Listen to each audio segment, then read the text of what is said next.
प्रीतम भैया आपका content relatable नहीं है।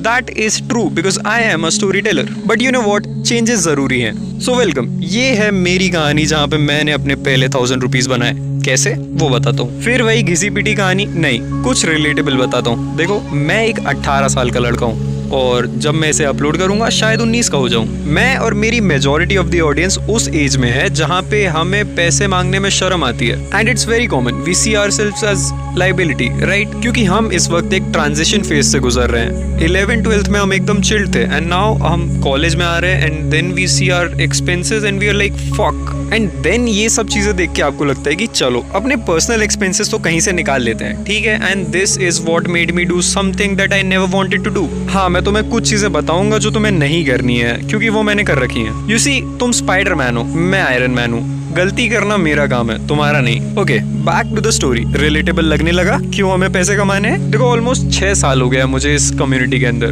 तो मुझे कंटेंट क्रिएशन का डिसेंट आइडिया है। हाँ, सवाल ये भी होगा तुम्हारे मन में कि भैया इतना ही ज्यादा एक्सपीरियंस है तो फिर आपने अपना चैनल मोनेटाइज क्यों नहीं किया या फिर आप मोनेटाइज क्यों नहीं कर पाए?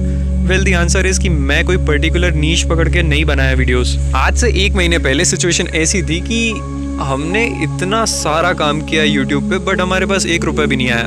सो we were looking for clients जो कंटेंट क्रिएशन के लिए एक क्रिएटर ढूंढ रहे हैं। एंड एक अचानक से रैंडम इवनिंग मेरा दोस्त मेरे को फोन करता है एंड इज लाइक, भाई वीडियोस बनाएगा? वो बोला कि उसका भाई एक यूट्यूब चैनल स्टार्ट कर रहा है जिसके लिए मुझे रील्स बनानी है। उसका मतलब था शॉर्ट फॉर्म कंटेंट। एंड मैंने हाँ कह दिया। प्राइसिंग सेट करी गई 50 रुपए पर रील, एडिटिंग और वॉइस ओवर करके।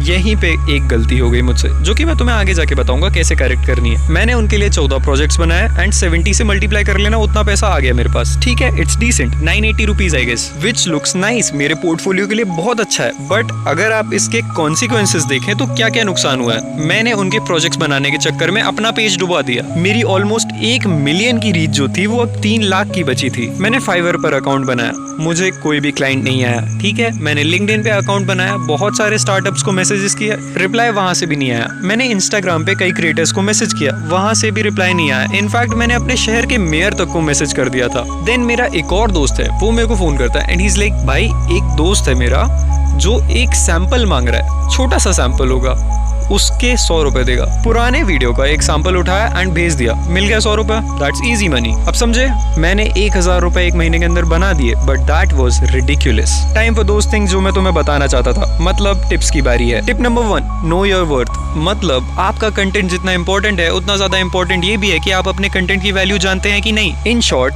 सही प्राइसिंग रखिए, चाहे कोई भी हो। Tip number 2, never do it for free. आपका कंटेंट कितना भी खराब हो लेकिन वो आपका प्रीशियस टाइम ले रहा है तो वो फ्री में किसी को मत देना। यू सी, मैंने 144 टेक्स दिए थे एक सैंपल के लिए। 4 सेकंड का सैंपल था जिसके लिए मुझे 2500 रुपए मिलने थे, but it got rejected. But मेरे 144 टेक्स और मेरा सैंपल सब बर्बाद गया। टिप नंबर 3, और इस लाइन को अच्छे से याद रखना, धंधे में रिश्ता नहीं, रिश्ते में धंधा नहीं। अरे यार, तू तो अपना भाई है, तू तो अपना दोस्त है, कम में कर देगा ना? नहीं करेगा, ठीक है? अपने पेज, अपने यूट्यूब चैनल, अपनी किसी भी चीज पे फोकस करो, लेकिन फ्री या कम में मत करना। ये आपकी वैल्यू गिराती है। और अगर करना भी है तो थोड़े समय के लिए करो, जैसा मैंने किया। अपना पोर्टफोलियो बनाओ and just get out of it, क्योंकि ये सिचुएशंस तुम्हारे लिए दलदल ही बनती हैं, अंदर ही अंदर खींचती चली जाएंगी एंड तुम्हें पता भी नहीं चलेगा। कहते हैं ना, हीरे की परख जौहरी को होती है, वही वाली बात आ जाती है यहाँ पे कि सही क्लाइंट्स ढूंढो। एंड देखो, रही बात इसकी कि यार अब एज फैक्टर है, ये सब चीज़ें तो आती ही हैं, तो उस फेज से तो मैं भी गुजर रहा हूँ, तो वी कांट हेल्प ना। बस टाइम है, गुजर जाएगा। सबसे बेस्ट है आप अपने ऊपर फोकस करिए, अपनी क्वालिटी बढ़ाइए, आपके पास खुद क्लाइंट्स आएंगे। So you don't have to worry about things, right? और बाकी तुम ये वीडियो जब भी देख रहे हो, thanks for watching. Good morning, good evening, good afternoon, good night. ठीक है, बाय बाय।